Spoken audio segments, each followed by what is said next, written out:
Okay, on to the advanced workout. Let's go ahead and get ourselves set up. Roll yourself back. Legs about 90 degrees, feet hip width apart. You're gonna press your feet, your hips, the back of your rib cage, and your arms and shoulders firmly into the mat. The only part that's relaxed is a neutral curve of your spine. Tuck your chin slightly toward your chest. Since this is the advanced workout, we're gonna bring our legs straight up in the air. Pull your belly in toward your spine. Inhale, and as you exhale, tuck your chin toward your chest and reach your arms as far as you can away from you. Once you're set up, we're gonna go ahead and start our 100s. We're gonna pump from the shoulders. And we're inhaling for 5 pumps and then exhaling for 5 pumps. So as you inhale, you pump 5 times, and as you exhale, you pull your belly in closer and closer to your spine. So this is the Pilates 100. The reason they call it 100 is because we're pumping 100 times. So that's 10 sets of inhalation and exhalation. You want to make sure your belly's pulled in, your legs are reaching up toward the ceiling. If you want a little more intensity, you can bring your shoulder blades a little bit higher off the floor. So let's do one more inhale and one more exhale. And as you finish your exhale, your belly is pulled in, stop the arms, roll your upper body back down, and feet come to the floor. We're gonna move into our roll-ups. So we want straight legs, feet are flexed, and heels are pressing into the floor. We're gonna inhale, and as we exhale, we're gonna tuck our chin to our chest, and we're gonna roll one vertebra at a time up into a stretched, folded position. And then as we inhale, we're gonna tuck our pelvis, hit our vertebra, and roll all the way back down. So we inhale on the way down, and we exhale as we come up. You want to keep your chin tucked in toward your chest, and especially as you roll down, your belly stays pulled in toward your spine. So you're one vertebra at a time, like you're unzipping and zipping yourself onto the mat. And let's do one more of those. Nice and slow and in control. And as you roll down, I'm going to pull one knee into your chest. Lift the other leg just slightly off the floor. Exhale and switch. This is our single leg switch. We're gonna move right from here into our bicycles. So you keep your knees pulling in toward your chest, but we're gonna bring the hands behind the head, and we're gonna switch and alternate, twisting the torso, bringing our opposite knee toward our opposite shoulder. So we're not crossing our elbow in. You actually have to twist your torso, exhaling every time you switch. And these are our bicycles.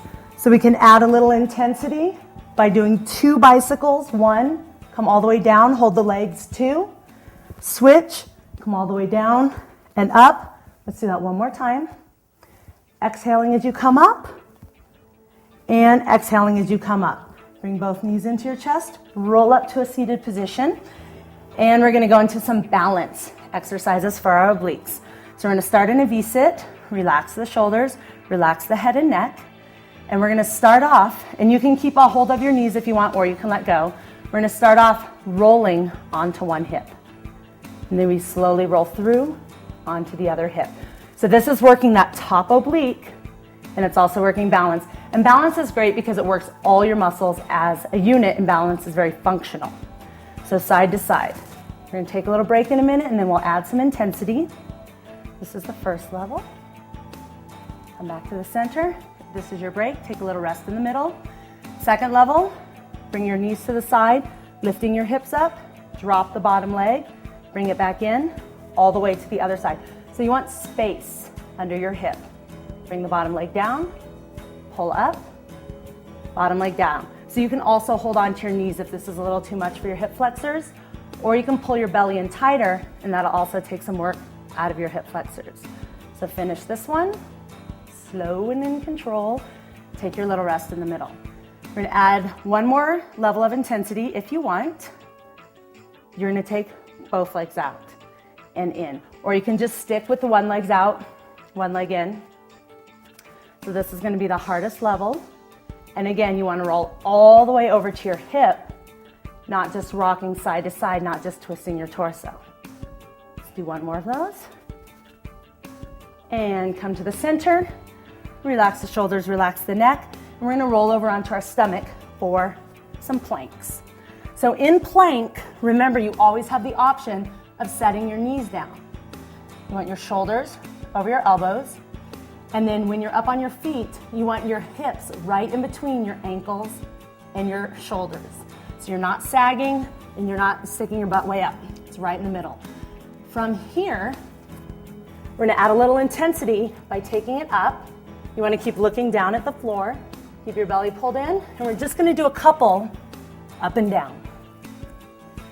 So you wanna alternate arms each time. It's for a little variety. And next time we're down, we're gonna go ahead and stay down and keep the belly pulled in. And we're gonna come over to the side. So we're gonna do one thing on our side. You're gonna lift your hips. If you need to take a break, you set your knees down. If not, you keep your knees up and you lift your hips as high as you feel comfortable lifting them. Shoulders are stacked and arm is up. If you want to add a touch of intensity, hand behind your head, pull the belly in, and we're just going to rotate at the torso till your elbow touches the floor. And then all the way back up, opening the chest. And one more time, keep the belly pulled in, keep the hips up high, and then rest down on the hip. Switch to the other side. And again, shoulder over elbow, legs out straight. Go ahead and lift the hips. So if you can't keep your hips up, you need to drop your knees because the most important part of this exercise is hips up. So start stacking, hand behind the head, and rotate down, touch, and keep the hips up. Open, nice and slow and controlled. You want to exhale as you come down, and inhale as you go up. Set the knees down, and we're gonna grab our ball. Now that we have our ball, we're gonna continue some exercises utilizing the ball. The first couple are gonna be laying down, and then we'll finish seated on the ball. So go ahead and take your ball in your hands, roll back. We're gonna bring our legs up to a 90-degree angle. Everything else, you wanna be in that starting position with your shoulder blades, the top of your rib cage, your hips pressing into your mat. You're gonna set the ball on your shins. So if your shins aren't in the right place, the ball's either gonna roll and hit you in the face or roll off your feet and you're gonna lose it. So you kind of are forced to stay in the right position. Relax your arms by your side. And we're gonna keep our belly pulled in. As we inhale, we're gonna extend the ball away from us. And as we exhale, we're gonna pull it back in. So inhale, extend, and exhale, pull it in. You're only extending your legs as far as you can keep your belly in control. So if it starts pooching out, then just do shorter extensions. If you're stronger, you can work up to doing longer extensions. So remember to move with your breath. Inhale and exhale.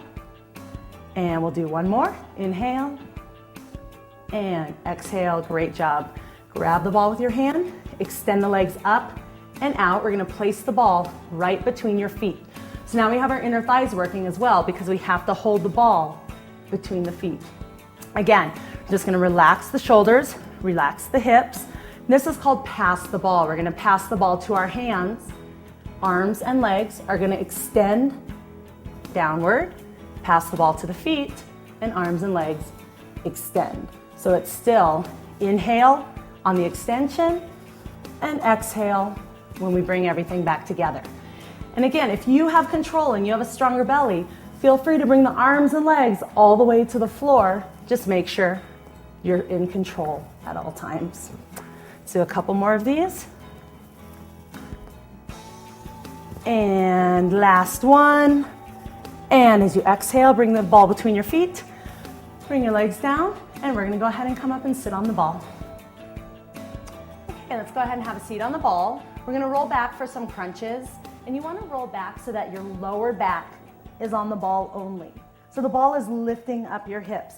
You don't want your hips to be dropped and the ball on your shoulder blades. So hips are up, shoulder blades are off the ball. Bring the hands behind the head with the elbows out, and we're gonna start extended. So if you extend your abdominals before you contract them, you're gonna get more work in the abdominals. So you're gonna inhale here, and as you exhale, crunch up, shoulder blades off the ball, lower back stays on the ball, so you're not coming all the way up. Make sure it's in control, and back down. So let's exhale as you crunch up, and inhale as you crunch down. So this is your basic crunch on the ball. Make sure it's slow and in control, keeping your elbows back. You shouldn't be able to see your arms in your peripheral vision. So if they're here, you know you need to pull them back. Your chin is slightly off your chest, and it's a rolling, smooth motion down and up.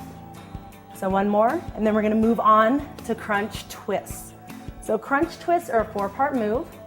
We're gonna crunch up just like we just did, and then we twist to one side, keep the elbows open, back to center, inhale down, exhale, crunch, twist to the other side, back to center. So it's a crunch and then a twist. So you're twisting the torso, keeping the elbows back out of your view. And again, chin is slightly off your chest. If you feel your neck is getting tired, that means you're pulling up on your neck with your arms. Just let the head relax back. Exhale as you come up. Nice twist. Let's do one more on each side. Then we're gonna add on, make this a little more complicated. Make sure you're exhaling as you come up. So we're gonna go back to our regular crunch, but we're gonna add a lift of the leg. So you can lift it a little bit, you can lift it a lot, but ideally you wanna crunch and lift the leg at the same time. So it's inhale back, exhale, crunch, lift the leg, inhale back, and exhale, other leg. So we're exchanging legs each time. Let's do one more on each leg, and then we're gonna combine the crunch twist with the leg lift. So we're gonna twist toward the leg that's lifting. So we crunch, lift, we twist toward that lifted leg, back down, exhale, crunch, twist toward the lifted leg, and inhale, back down. Slow and in control is better. Lots of control, lots of breath. And let's go one more on each side, up, twist, leg lift. And last one. And go ahead and stay back this time. Opening the chest, opening the abdominals, giving your back a stretch. You're gonna tuck your chin, roll up. And we're just gonna do a couple stretches. So legs about hip width for some support. Inhale up. And we're gonna exhale to one side, just stretching out the obliques, releasing all the tightness. And inhale up. Exhale, other side. Releasing the lower back. And inhale up. Last time, we're gonna exhale, just roll everything forward. Release your head and neck. Relax your chin to your chest. This should feel so good on your lower back. And then slowly roll up, finishing with your shoulders back. And relax, and that concludes your advanced workout.